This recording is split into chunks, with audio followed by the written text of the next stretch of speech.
सुषुप्त काल में जीव की नाड़ियों के मूलभूत हृदय में स्थिति उस समय उसे परमात्मा में स्थित बताने का रहस्य, सुषुप्ति से पुनः उसी जीव के जागृत होने का कथन तथा मूर्छा काल में अधूरी सुषुप्तावस्था का प्रतिपादन।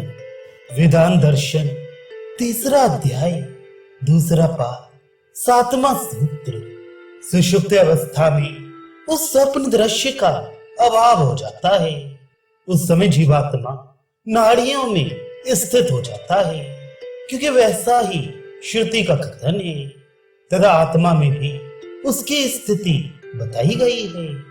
व्याख्या पूर्व सूत्रों में जो स्वप्नावस्था का वर्णन किया गया है, उसका उपभोग करते समय ये जीवात्मा कभी तो स्वप्न से जग जाता है और कभी फिर स्वप्न में स्थित हो जाता है, पुनः जगता और फिर स्वप्नावस्था में चला जाता है।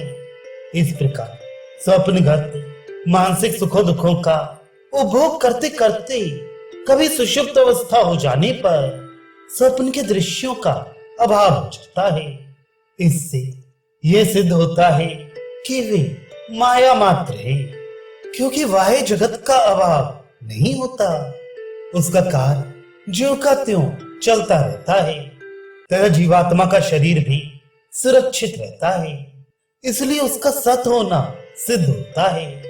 उस समय जीवात्मा को इस प्रपंच के उपभोग से विश्राम मिलता है तथा शरीर और इंद्रियों की थकावट दूर होती है। वह अवस्था आने पर जीवात्मा की स्थिति कैसी और कहां रहती है, इस विषय में श्रुति कहती है। जब यह सुषुप्त अवस्था को प्राप्त होता है तब कुछ भी नहीं जानता। इसके शरीर में जो 72,000 हिता नाम की नाड़ियां हृदय से निकलकर समस्त शरीर में व्याप्त हो रही हैं, उनमें फैलकर यह समस्त शरीर में व्याप्त होता हुआ शयन करता है। दूसरी श्रुति में ऐसा भी कहा गया है कि जब यह शयन करता हुआ किसी तरह का स्वप्न नहीं देखता, सब प्रकार से सुखी होकर नाड़ियों में व्याप्त हो जाता है, उस समय इसे कोई पाप स्पर्श नहीं कर सकती। भाव यह है कि उस समय अज्ञात में इसके शरीर की क्रिया द्वारा किसी जीव की हिंसा आदि पाप कर्म हो जाए तो वह नहीं लगता। तथा कहीं ऐसा भी कहा है कि हे सौम्य, उस सुषुप्ति के समय यह पुरुष सत से उत्पन्न होता है। एक स्थान पर ऐसा वर्णन आता है कि उस समय परमात्मा के स्पर्श को प्राप्त हुआ यह जीवात्मा ना तो बाहर की किसी वस्तु को जानता है और ना शरीर के भीतर ही किसी वस्तु को जान पाता है। इन सब वर्णनों से यही मालूम होता है कि नाड़ियों का मूल और इस जीवात्मा तथा परब्रह्म परमात्मा का निवास स्थान हृदय है। उसी जगह सुषुप्ति में जीवात्मा शयन करता है, इसीलिए उसकी स्थिति हृदयस्थ नाड़ियों में और परमात्मा में भी बताई जा सकती है। इसमें कोई विरोध नहीं है। इस स्थान की एकता के कारण ही कहीं उसको ब्रह्म की प्राप्ति, कहीं प्रलय की भांति परमात्मा के साथ संयुक्त होना आदि कहा गया है। परंतु इससे यह नहीं समझना चाहिए कि यह भी समाधि की भांति मुक्ति में सहायक है। यह तो महान तामसी सुख का उपभोग करने वाली अज्ञानमय स्थिति है। अतः शरीर रक्षा के लिए कम से कम आवश्यक समय तक ही शयन करना चाहिए, श्रेष्ठ सुख की बुद्धि से नहीं। प्रश्नोपनिषद में स्पष्ट ही यह वर्णन है कि वह मन जब तेज से अर्थात उदान वायु से दब जाता है, उदान वायु इंद्रियों सहित मन को हृदय में ले जाकर मोहित कर देता है, तब इसकी सुषुप्त अवस्था होती है। उस समय यह स्वप्न को नहीं देखता।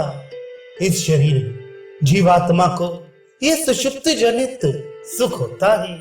इस विषय में दूसरी श्रुति में जो ये बात कही है कि उस समय तेज से संपन्न होता है, वहां भी तेज का अर्थ उदान वायु ही समझना चाहिए, ब्रह्म नहीं। क्योंकि प्रश्नोपनिषद में तीसरे प्रश्न का उत्तर देते हुए 9वें और 10वें मंत्र में स्पष्टली उदान वायु की और तेज की एकता की गई है। अतः ऐसा मानने से ही वहां किए हुए वर्णन के साथ छांदोग्य श्रुति की एक वाक्यता सिद्ध होगी।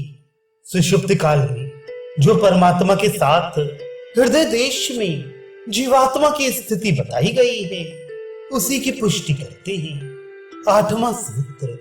इसीलिए यहां से जीवात्मा का जगना श्रुति में कहा गया है। व्याख्या, जो वस्तु जिसमें विलीन होती है वह वहीं से प्रकट भी होती है। इस न्याय से जीवात्मा सुषुप्ति का अंत होने पर जब जगता है, तब यहां से अर्थात परमात्मा के निवास स्थान हृदय से ही जागृत होता है। इसलिए उसके लय होने का स्थान भी वही है। यह अपने आप सिद्ध हो जाता है। ये जगना उस परमात्मा की ही व्यवस्था से होता है।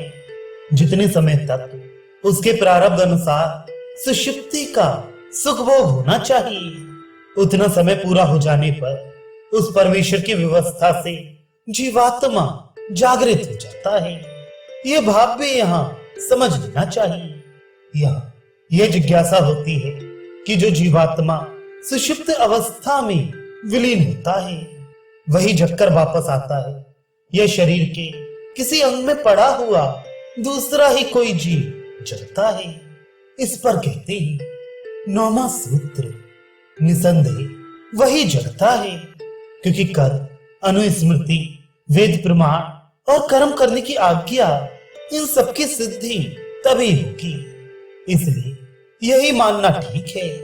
व्याख्या, जो जीवात्मा सोता है वही जागता है।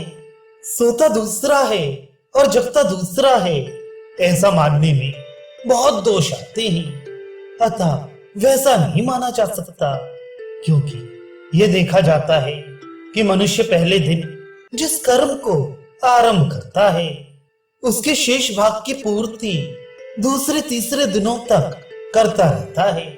आधा काम दूसरे ने किया हो और शेष आधे काम को अपना ही छोड़ा हुआ समझकर उसकी पूर्ति दूसरा करे, यह संभव नहीं है। तय जगने के बाद पहले की सब बातों की स्मृति के साथ साथ यह भी स्मरण अपने आप होता ही है कि जो अब तक सोता था वही मैं अब जगा हूं। दूसरे जीवात्मा की कल्पना करने से किसी प्रकार भी इसकी संगति नहीं हो सकती।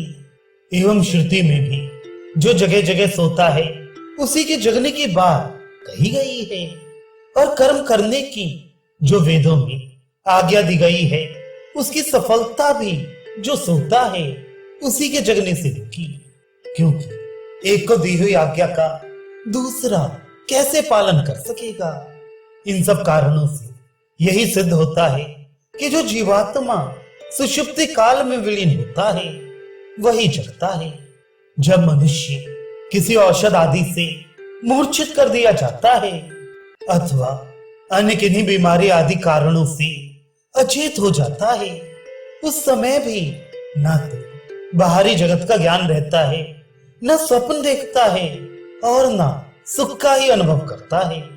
वह कौन सी अवस्था है, इस जिज्ञासा पर कहती है 10वां सूत्र, मूर्छा काल में अधूरी सुषुप्त अवस्था माननी चाहिए, क्योंकि अन्य कोई अवस्था शेष नहीं है। व्याख्या, जन्म के बाद मरने से पहले जीव की पूर्वोक्त 3 अवस्थाएं ही प्रसिद्ध हैं।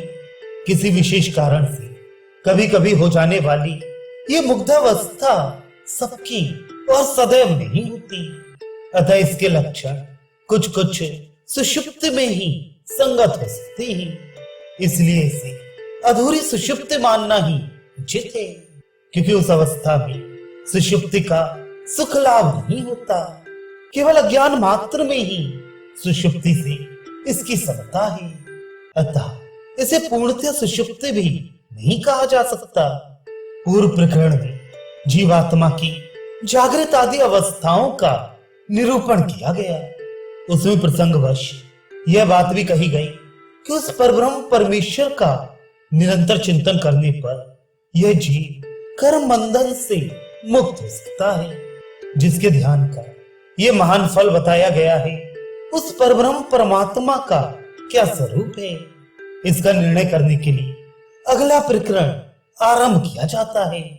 यहाँ यह जिज्ञासा होती है कि श्रुतियों में कहीं तो उस परमेश्वर को सर्वथा निर्विशेष निर्गुण बताया गया है, कहीं उसको सर्वेश्वर, सर्वशक्तिमान, सर्वज्ञ, अंतर्यामी, सर्वसाक्षी तथा समस्त प्राणियों की उत्पत्ति और प्रलय का कारण कहा गया है। कहीं उसे सर्वव्यापी और कहीं अंगुष्ठ मात्र बताया गया है, कहीं क्रियाशील और कहीं अक्रिय कहा गया है। अतः उसका वास्तविक स्वरूप क्या है तथा हृदय आदि जिन जिन स्थानों में परमात्मा की स्थिति बताई गई है, उनके दोषों से वह लिप्त होता है या नहीं, इस जिज्ञासा पर कहती है।